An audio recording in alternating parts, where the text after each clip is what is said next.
দেখো 21 নম্বর সেট 555 নম্বর পেজের।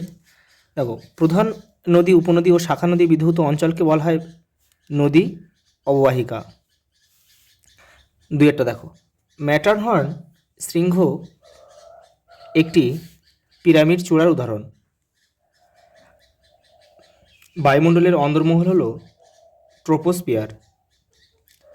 চার একটা, মার্কিন যুক্তরাষ্ট্রে পৃথিবীর সর্বাপেক্ষা বিধ্বংসী ঘূর্ণিঝড় টর্নেডোকে এই নামে ডাকা হয় টুইস্টার। জোয়ারের তীব্রতা সর্বাধিক হয় অমাবস্যা তিথিতে। অপশান খ আমাদের উত্তর। পরেরটা দেখো, পৃথিবীর বৃহত্তম মগ্নচড়া গ্র্যান্ড ব্যাংক। অপশান গ। একটি জৈব বিশ্লেষ্য বর্জ্য হলো, দেখো পলিথিন, প্লাস্টিক, অ্যালুমিনিয়াম, এগুলো হচ্ছে জৈব অবিশ্লেষ্য, এগুলো প্রাকৃতিকভাবে ভাঙে না। এটা হচ্ছে ধানের তুষ হবে। অপশান ঘ আমাদের উত্তর। পরেরটা দেখো, ক্যাডমিয়াম নামক বিষাক্ত বর্জ্য পদার্থ থেকে সৃষ্টি হয় ইটাই রোগ।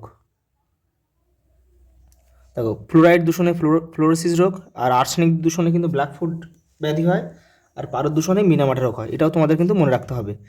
দেখো ভারতের সর্বাধিক ভগ্ন উপকূল কোনটা? কঙ্কন উপকূল, মানে মালাবার উপকূলের উপরে, আর মালাবার আর কর্ণাটক উপকূলের কিন্তু একদম উপরের দিকে রয়েছে, মানে মুম্বাইয়ের দিকটাই রয়েছে কিন্তু কঙ্কন উপকূল। পরেরটা দেখো, ভারতের মৃত্তিকা গবেষণা কেন্দ্র অবস্থিত। মৃত্তিকা গবেষণা কেন্দ্র,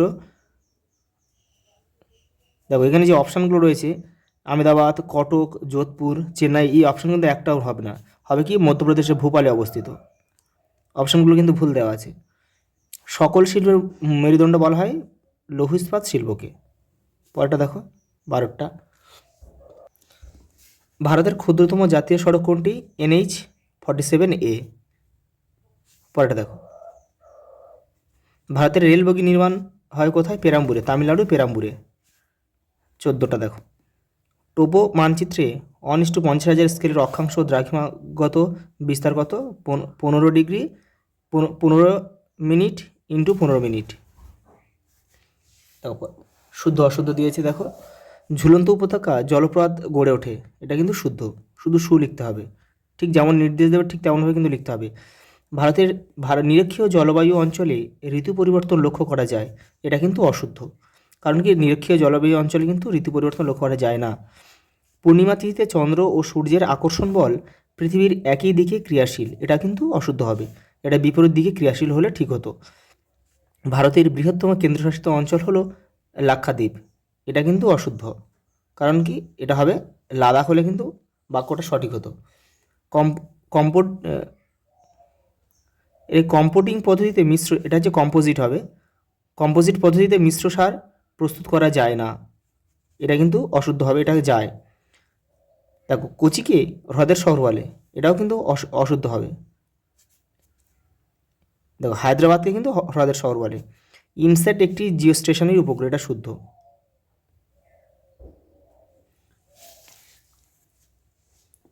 তারপরে দেখো শূন্যস্থান দিয়েছে। ক্র্যাগের পিছনে মৃদু ঢালের শিলাস্তরকে বলে টেল। নরওয়েকে ফিয়র্ডের দেশ বলা হয়। আর্সেনিক ধাতুর জন্য ব্ল্যাকফুট রোগ হয়। দেখো লাদাখ ভারতের সর্বোচ্চ মালভূমি। এল নিনো প্রশান্ত মহাসাগরের সৃষ্টি হয়। দেখো পরেরটা দেখো, বেঙ্গালুরুকে ভারতের টেক সিটি বলে। পরেরটা দেখো, ভারতের মূল ভূখণ্ডের দক্ষিণতম অংশ হচ্ছে মূল ভূখণ্ড বলেছে, কিন্তু দেখো মূল ভূখণ্ড বললে কিন্তু কন্যাকুমারীকে অন্তর্ভুক্ত করতে, আর শুধু যদি মূল ভূখণ্ড না থাকতো, যদি বলে ভারতের দক্ষিণতম অংশ কোনটা, তাহলে কিন্তু আমাদের করতে হতো ইন্দিরা পয়েন্ট, একদম আন্দামান নিকোবরের শেষ দিকে অবস্থিত। দেখো পরেরটা দেখো, যে উচ্চভূমি দুটি নদী ব্যবস্থাকে পৃথক করে তাকে কি বলে? জলবিভাজিকা।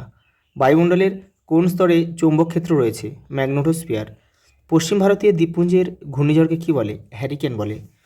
বর্তমানে গঙ্গা অ্যাকশন প্ল্যানের নাম পরিবর্তন হয়ে কী করা হয়েছে? নমামি গঙ্গে।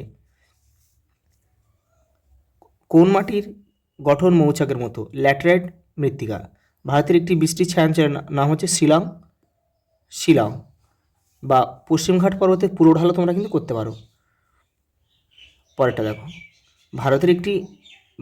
ভারতে গ্রীষ্মকালে উৎপন্ন শস্য কী বলে? জায়দ শস্য বলে। ইসরো কথার পুরো নাম কি? Indian space research organisation. পরেরটা দেখো, এটা স্তম্ভ দিয়েছি, তোমরা কিন্তু কেউ তীর চিহ্ন দিয়ে কিন্তু মেলাবে না। দেখো কী আছে, এটা মোনারনক্স, এটা লিখতে হবে ক্ষয়চক্র। তাহলে 2.4.1। হলদিয়া হচ্ছে পেট্রোরসায়ন শিল্প, 2.4.2। আর নভসেবা হচ্ছে হাইটেক বন্দর, জওহরলাল নেহরু বন্দর যেটা। আর সংযোগ হচ্ছে অমাবস্যা, 2.4.4। দেখো এবার আমরা ম্যাপ পয়েন্টিংটা সলভ করব। দেখো প্রথমে তোমার উপরে নাম, রোল নাম্বার, রেজিস্ট্রেশন নাম্বার খুব সুন্দর করে লিখবে, তারপর উত্তর, এটা পেনে লিখবে আর ভিতরটা পেন্সিলে সলভ করার পরে এটা উত্তরপত্রের সঙ্গে কিন্তু খুব ভালোভাবে বেঁধে দিতে হবে। দেখো প্রথমে কী দিয়েছে, দেখো বিন্ধ্য পর্বত। দেখো বিন্ধ্য পর্বত কোথায় অবস্থিত, ঠিক এই জায়গাটা। বিন্ধ্য পর্বতের উত্তর দিকটাকে বলা হয় আর্যাবর্ত, আর দক্ষিণটাকে বলা হয় দাক্ষিণাত্য। নাম লিখবে, দাগ নাম্বার কিন্তু অবশ্যই দিতে হবে। সবরমতী নদী, এই যে দেখো গুজরাটের এই জায়গাটায় সবরমতী নদী। এই যে এটাই খাম্বাত উপসাগর বা কাম্বে উপসাগর, এখানে এসে কিন্তু পড়েছে সবরমতী নদী। দেখো ভারতের প্রধান প্রশাসনিক কেন্দ্র কোনটা, দিল্লি। এই যে দিল্লি, এই যে দেখো 6.3। পরেরটা দেখো, দক্ষিণ ভারতের ম্যানচেস্টার কাকে বলে, কোয়েম্বাটোরকে। দেখো তামিলনাড়ু কোয়েম্বাটোরকে কিন্তু দক্ষিণ ভারতের ম্যানচেস্টার বলে, এই যে এখানটায়। পরেরটা দেখো, পশ্চিম উপকূলে একটি মহানগর, মুম্বাই। এই যে এই জায়গাটায় দাগ নাম্বার দিতে হবে কিন্তু অবশ্যই। দেখো শর্ট প্রশ্ন আকারে কিন্তু আসতে পারে তোমাদের, সেক্ষেত্রে উত্তরটা না জানলে কিন্তু তোমরা করতে পারবে না। একটি বৃষ্টির ছায়াঞ্চল, দেখো শিলং, পূর্ব ভারতের দেখো এই জায়গাটায় মেঘালয় রয়েছে। এই যে শিলং হচ্ছে বৃষ্টির ছায়াঞ্চল উদাহরণ। তারপর রয়েছে দেখো একটি ভারতের একটি শুল্কমুক্ত বন্দর কান্ডালা, গুজরাটে অবস্থিত। এই যে এই জায়গাটা হচ্ছে কান্ডালা, 6.7। এটা শুল্কমুক্ত বন্দর হিসেবে কিন্তু তোমার আচ্ছা, এটা শুল্কমুক্ত বন্দর হিসেবে দিয়েছে। পরেটা দেখো, ভারতের বৃহত্তম মোটর গাড়ি নির্মাণ কেন্দ্র হচ্ছে হরিয়ানার গুরগাঁও, এই যে এই জায়গাটা অবস্থিত। লোকটাক হ্রদ মণিপুরে অবস্থিত, পূর্ব ভারতে, প্রাকৃতিক সৌন্দর্যের জন্য বিখ্যাত লোকটাক হ্রদ। দেখো 6.9। পরেটা দিয়েছে পূর্ব ভারতের জাহাজ নির্মাণ কেন্দ্র বিশাখাপত্তনম, হিন্দুস্তান শিপইয়ার্ড, এই যে এই জায়গা এটা 6.10।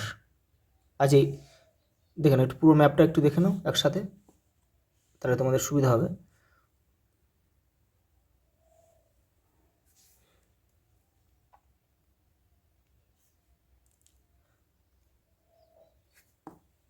আজ এই পর্যন্ত, দেখা হবে পরের ভিডিওতে।